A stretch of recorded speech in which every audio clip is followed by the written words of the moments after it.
Oi, bonitas e bonitos, tudo bom com vocês? Começando mais um caso aqui no canal. Se você é novo por aqui e ainda não está inscrito, aproveita e já se inscreve aqui embaixo para não perder nenhum vídeo novo, porque tem vídeo novo toda semana. Playlist completa do Quinta aqui na descrição para vocês. Então vão lá assistir que já tem muitos vídeos aqui no canal. Aproveita e deixa o like no comecinho do vídeo que me ajuda muito na divulgação. Também vou deixar para vocês as minhas redes sociais aqui na tela, me acompanhem por lá. E agora bora começar o caso de hoje.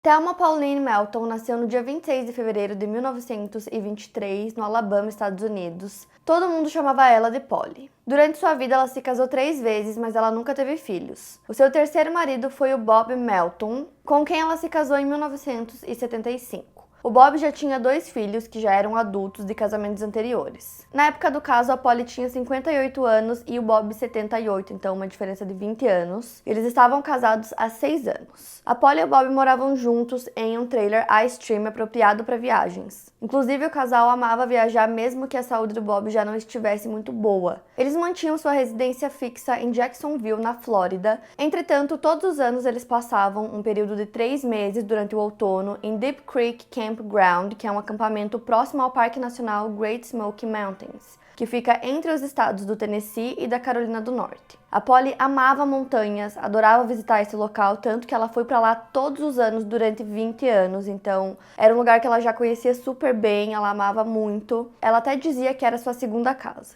E a Polly também amava fazer caminhadas, então sempre que o tempo estava bom, ela aproveitava e fazia caminhada.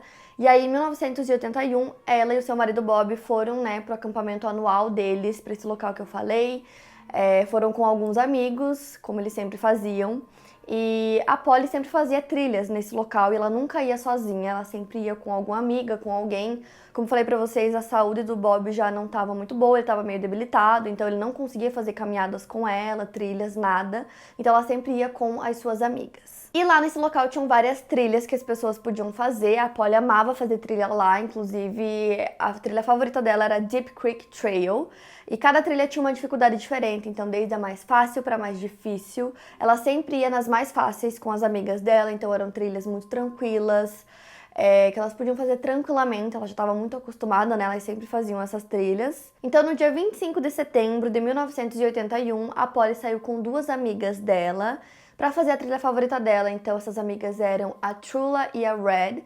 Elas saíram do acampamento por volta das 3 horas da tarde para fazer essa trilha. Um pouco antes de sair, a Polly tinha deixado pronto um molho que ela ia usar para fazer espaguete no jantar, então ela fez esse molho, tirou uma soneca, e a única coisa que ela levou com ela foi uma carteira de cigarro da marca Virginia Slims. Diziam que ela fumava até 2 cartelas por dia, então essa foi a única coisa que ela levou. Já dentro do parque, em um determinado ponto, a trilha se divide.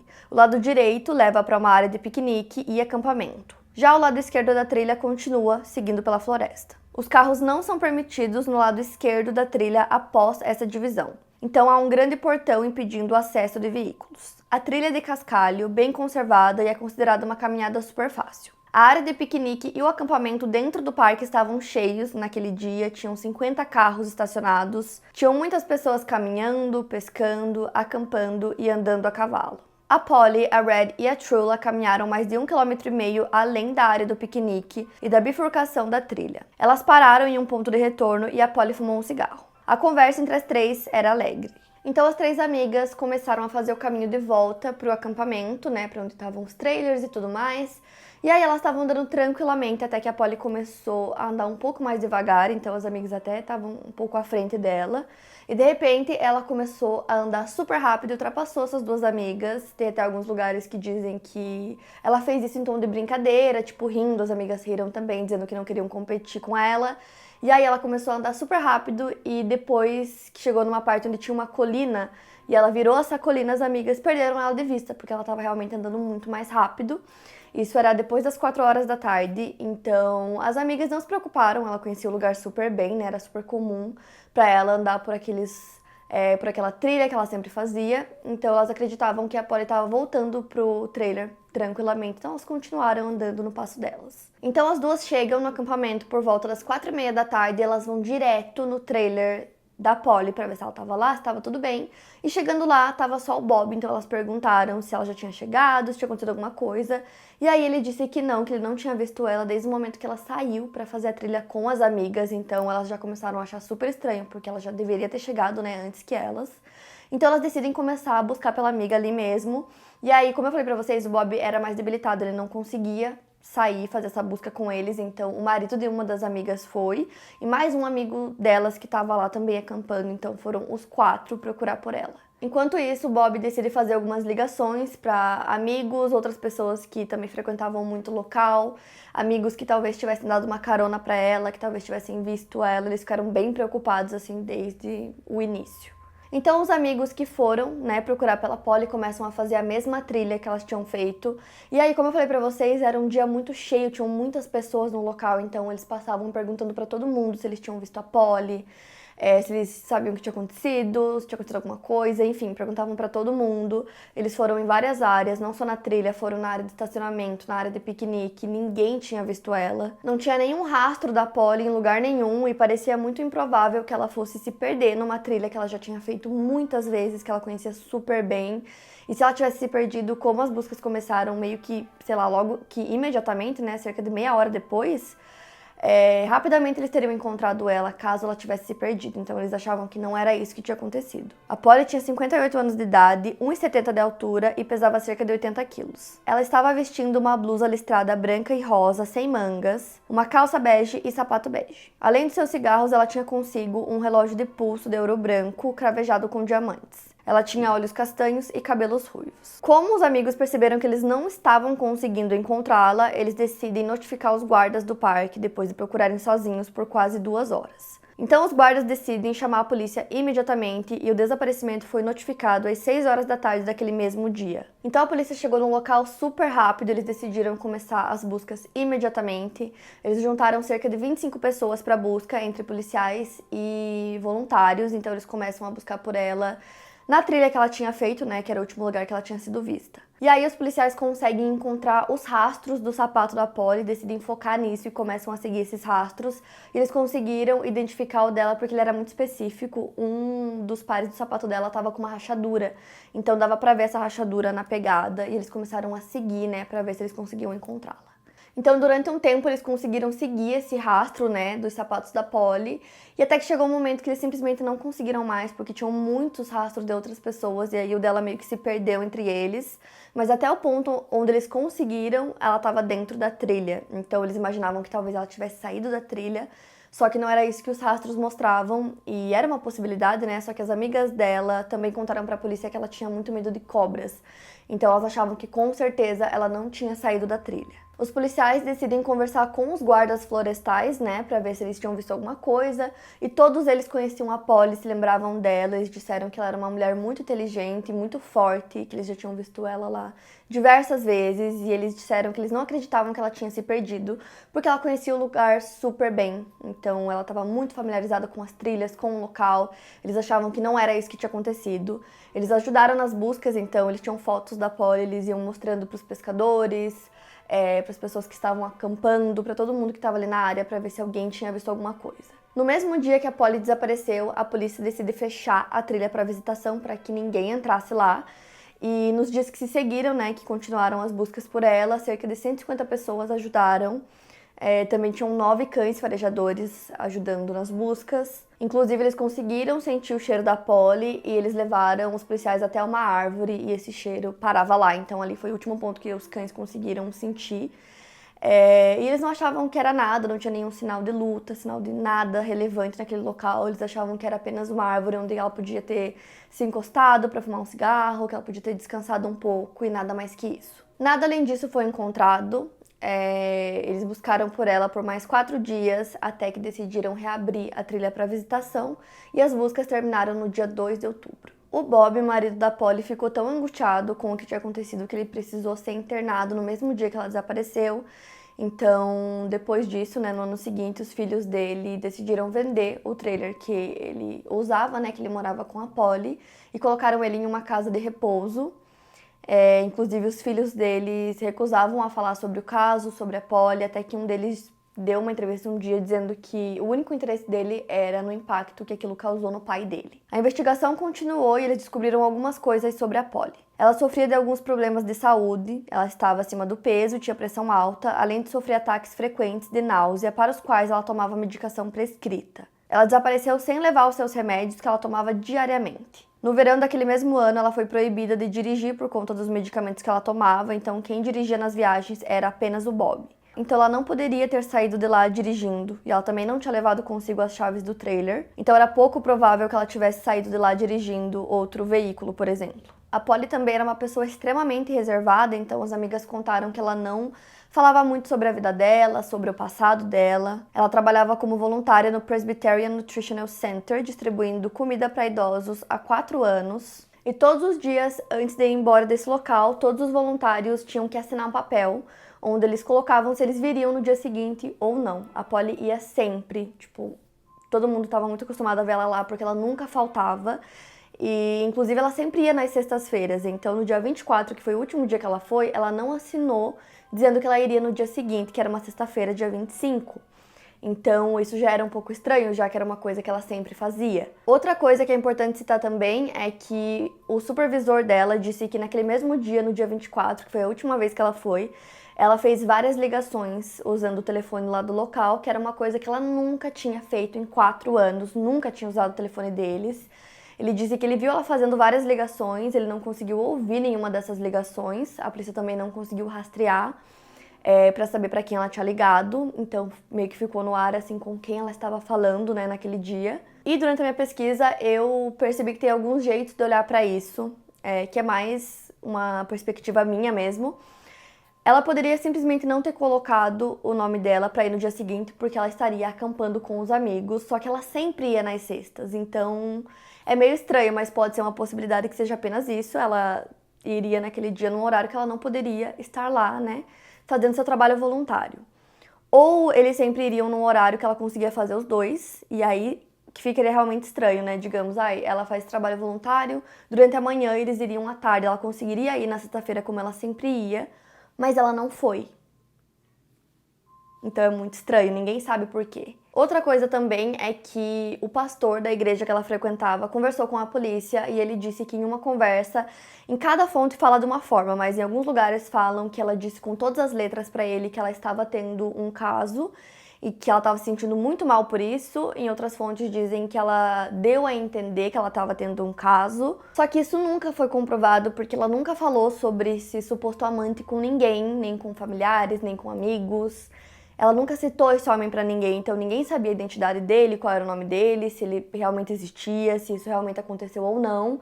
Então nunca foi comprovado, pode ser que isso nunca tenha acontecido, como pode ser que seja exatamente isso. Então existem algumas teorias, né, sobre o caso, já que ela nunca foi encontrada, o corpo dela também não, e até hoje ninguém sabe exatamente o que aconteceu. Então vamos falar sobre as teorias. Então a primeira teoria é a de que a Polly teria fugido com o seu amante. Então essa teoria existe por conta disso que o pastor falou e também por conta da forma como ela agiu, né, poucos minutos antes de simplesmente desaparecer. Como eu falei pra vocês, ela tava com 2 amigas, elas estavam andando no mesmo passo, assim, caminhando juntas. De repente ela começa a caminhar mais devagar, então talvez ela tenha feito isso pra conseguir ter um pouco mais de fôlego, sabendo que ela teria que passar as amigas dela o bastante pra que elas não conseguissem ver mais ela, perdessem ela de vista. Como eu falei pra vocês, tinha um estacionamento ali próximo, então talvez esse amante poderia estar lá esperando por ela.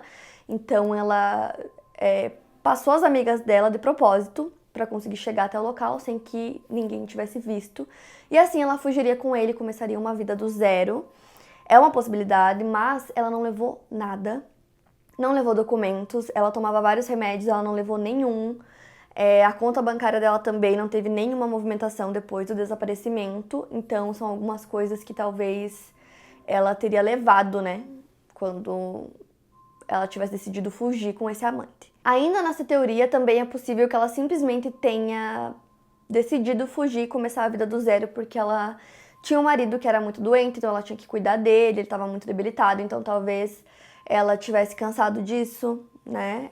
Tivesse cansada, não sei, estressada talvez dessa vida, e quisesse começar do zero, então não necessariamente tivesse fugido com o amante, mas tivesse dado um jeito de fugir mesmo e de uma forma que ninguém mais encontrasse ela, e assim ela poderia começar realmente do zero. A segunda teoria foi levantada pela polícia, que é a teoria do sequestro. Como tinham muitas pessoas lá, eles acreditavam que talvez a Polly tivesse sido sequestrada nesse momento que ela conseguiu ultrapassar as amigas. E como o parque era muito grande, talvez ninguém tivesse visto e desse tempo do sequestrador fugir com ela, sem que ninguém visse. E aí, quando eles começaram a procurar, ela já não estava mais lá. E aí, eles tiveram meio que essa teoria nos primeiros dias, só que depois a polícia descartou essa teoria porque simplesmente não tinha nenhum sinal de luta, como eu falei pra vocês. As amigas dela disseram que não ouviram em nenhum momento pedido de socorro ou alguma movimentação, ou que alguma coisa tivesse acontecido. Elas estavam caminhando, né, à tarde, plena luz do dia, então é pouco provável realmente que isso tenha acontecido. E outra coisa também é que a Polly era uma mulher grande, uma mulher forte, então para alguém conseguir sequestrar ela no meio de uma trilha sozinho era um pouco difícil, assim, sem que ela conseguisse pedir ajuda, que ela conseguisse se defender. Então teve essa teoria no início, mas depois foi descartada. Já a terceira teoria é a de que ela tenha tirado a própria vida. A mãe da Polly faleceu em 1978 e depois disso ela enfrentou um longo período de depressão. Ela também teria falado sobre isso com o pastor, mas ele disse que em 1981, quando o caso aconteceu, ela já estava bem melhor em relação a isso. E uma coisa que é importante citar também é que por conta da depressão, ela acabou tomando o remédio Valium por um tempo, que é um medicamento prescrito principalmente para tratar sintomas de ansiedade. Só que na época do seu desaparecimento ela já não tinha mais essas prescrições médicas para fazer uso do remédio. Porém, o Bob, marido dela, tinha receita e na época ele tinha um frasco cheio do medicamento que, segundo ele, desapareceu no mesmo dia em que sua esposa. Só que usar esse remédio, né, para tirar a própria vida é uma coisa extremamente incomum, até um pouco difícil, mas é uma coisa que aconteceu e, querendo ou não, é uma teoria. E agora é a parte mais bizarra desse caso, que foi em abril de 1982, cerca de 6 meses depois do desaparecimento da Polly. Um cheque foi descontado no nome dela em Birmingham, no Alabama, pouco mais de 480 quilômetros do local onde ela desapareceu. Então, quando isso aconteceu, a polícia foi investigar e aí a assinatura que foi feita para descontar esse cheque era muito parecida com a da Polly. E a atendente que fez, né, que descontou esse cheque para ela, disse que não se lembrava do rosto da mulher, como ela era. Ela não sabia que tinha alguma coisa ali, né, que poderia estar ligado a um caso, então ela não prestou atenção, não conseguia se lembrar de nada. E com isso a polícia também não conseguiu chegar a lugar nenhum com essa informação. E como eu falei pra vocês, ela tinha uma conta bancária, que era uma conta que o marido dela sabia que ela tinha, que era de Jacksonville, na Flórida, que era onde eles moravam, né? Então essa conta, depois que ela desapareceu, não teve nenhuma movimentação. Porém, ela tinha vários familiares que ainda moravam no Alabama, vários amigos. Então, era possível que ela tivesse uma conta lá também, que o marido não soubesse. Porque, afinal, ela nasceu no Alabama, né? Então, talvez, realmente, ela tivesse uma conta lá. Porém, eles não conseguiram mais nada em relação a isso. Não conseguiram encontrar a Polly, não conseguiram descobrir se realmente foi ela que descontou esse cheque. Não conseguiram mais nada. E foi, tipo, a última pista do caso. Depois disso, o caso acabou esfriando. Então, até hoje, nenhuma pista concreta foi encontrada, né? O desaparecimento da Polly continua sendo um mistério. Mesmo que teorias sejam levantadas sobre o que supostamente tenha acontecido com ela, nada nunca levou a polícia a uma resolução concreta para esse caso, mesmo depois de mais de 40 anos desde que a Polly desapareceu. Uma escritora chamada Juanita Baldwin escreveu um livro sobre esse caso e ela disse que ela se sente muito pessimista em relação ao caso ser solucionado e que talvez isso era exatamente o que a Polly queria. Esse caso é muito doido porque ela estava com duas amigas. Ela vira numa montanha e ela simplesmente desaparece num local cheio de pessoas, ninguém viu, ninguém sabe o que aconteceu, não encontraram o corpo, não encontraram ela. Tinham várias pessoas lá que conheciam ela, ninguém viu nada, ela simplesmente desapareceu, não levou nada com ela, né? Aí criaram todas essas teorias, né, de coisas que poderiam ter acontecido. E pra mim o mais doido é que depois esse cheque no nome dela, com uma assinatura muito parecida com a dela, foi descontado, né, 6 meses depois. Então, e aí, o que aconteceu, gente, com a Polly? Ela estava viva, não estava, ela fugiu. Ela se perdeu, gente, sei lá, eu não faço ideia. Esse caso é muito doido, quero muito saber o que vocês acham, então me contem nos comentários qual das teorias vocês acham que é a correta, ou se vocês pensaram em outra possibilidade para o que tem acontecido. Uma coisa que eu acho interessante é que eu não vi ninguém citando nada sobre as amigas, né? que foram as últimas pessoas a verem a Polly. Acho que elas nunca foram nem consideradas pessoas de interesse para o caso, mas eu não achei nada relacionado a isso. Eu achei só que seria uma possibilidade interessante. Mas uma coisa que também eu acho muito importante citar é que muitas pessoas procuraram por ela e muitos cães também. Então, se o corpo dela estivesse no local, provavelmente eles teriam encontrado, né? E nunca foi encontrado até hoje. Então me contem o que vocês acham sobre esse caso tão misterioso, que eu quero muito saber a opinião de vocês. Me conta aqui nos comentários. Não esquece do like, que me ajuda muito na divulgação desse vídeo. Aproveita e se inscreve no canal se você é novo por aqui. Se você ainda não está inscrito, tem vídeo novo toda semana. Me segue nas redes sociais, que eu vou deixar aqui na tela para vocês. Me acompanhem por lá. E é isso, eu vejo vocês no próximo vídeo.